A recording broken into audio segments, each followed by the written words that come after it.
Richard Dawkins, you've talked a lot in terms of religion being a pernicious virus. When you talk in those sorts of emotional, quite visceral terms, are you doing that to sort of raise hackles and therefore heighten the debate, do you think? I don't think I've talked a lot about it being pernicious. I'm not even sure I ever used the word pernicious. But virus is the word you've certainly virus. And the point there is really not the pernicious aspect, although I actually think it is pernicious.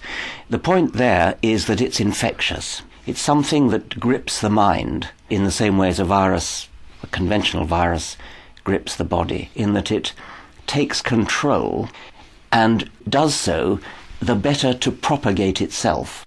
Because we've all been brought up with this sort of culture of respecting religion, that anything comparatively mild sounds more outspoken than it really is. Do you really despise religious belief?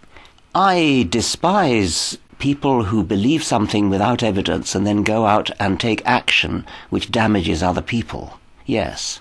So I despise people whose belief in religion is so firm and so unshakable that they actually think it justifies killing people. And there are, of course, many people like that. But your average devout worshipper who's sitting in a pew of a Sunday morning, you don't despise them. No, of course I don't, no. What are your feelings towards them?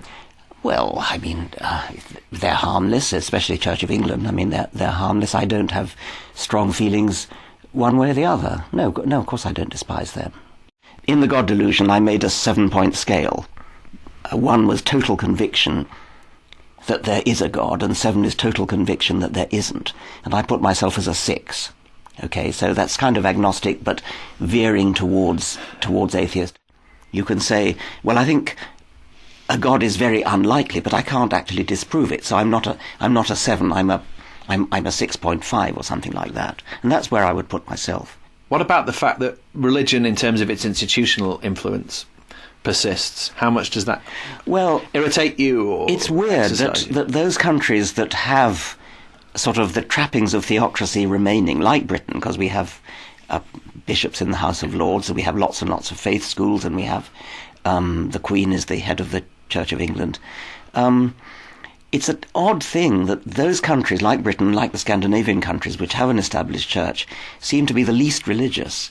And a country like America, which has written into its constitution the separation between church and state, a wall of separation, as Jefferson called it, is one of the most religious countries, the most religious country in the Western world. So there's an odd negative correlation with what you might naively expect. How do you explain that, do you think? Well, various explanations have been offered. I mean, one explanation is that in a country like Britain, where religion is part of the establishment, it's become sort of boring.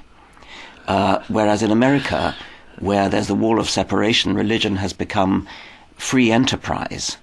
And so you have mega churches with their own television stations, their own creches to look after the children, their own gyms.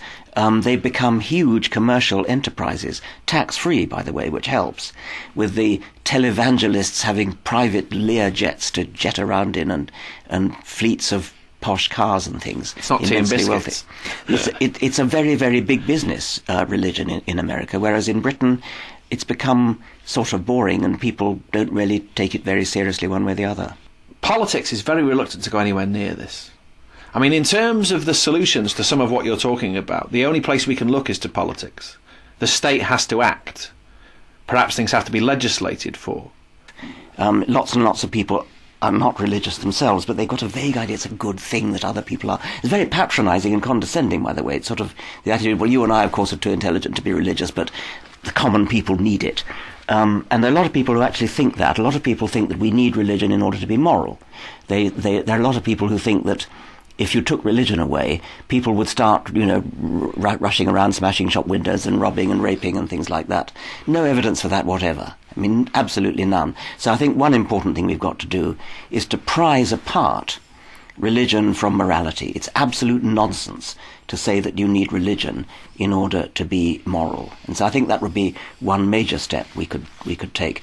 You don't need to send your child to a faith school in order to instill in that child a sense of morality, a sense of good citizenship. For whatever reason, even in a secular country like this, We have arrived at a point where there's a sort of latent belief within the popular consciousness that to be scientific is to somehow be sort of desiccated and dry, and to miss out on the magic and mystery of one's experiences and the world and so on. You dispute that, right? So, not only dispute it, I mean, it's just the exact opposite of the truth. Science is wonderful. Science is amazing.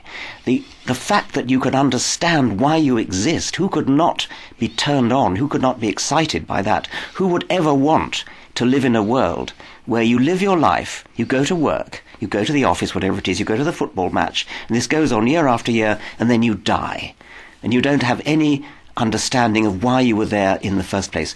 That's desiccated, that's dry. What is not dry and desiccated is coming into the world, as it were, awakening in the world, and awakening in the fullest sense of seeing the universe, seeing the stars, seeing down a microscope, seeing what's inside every single cell, seeing what's inside the brain, and marveling at this wonderful gift of life that we have, albeit temporarily, marveling at this gift of understanding why we exist and rejoicing in it for as long as we do exist. Richard Dawkins, thank you very much. Thank you.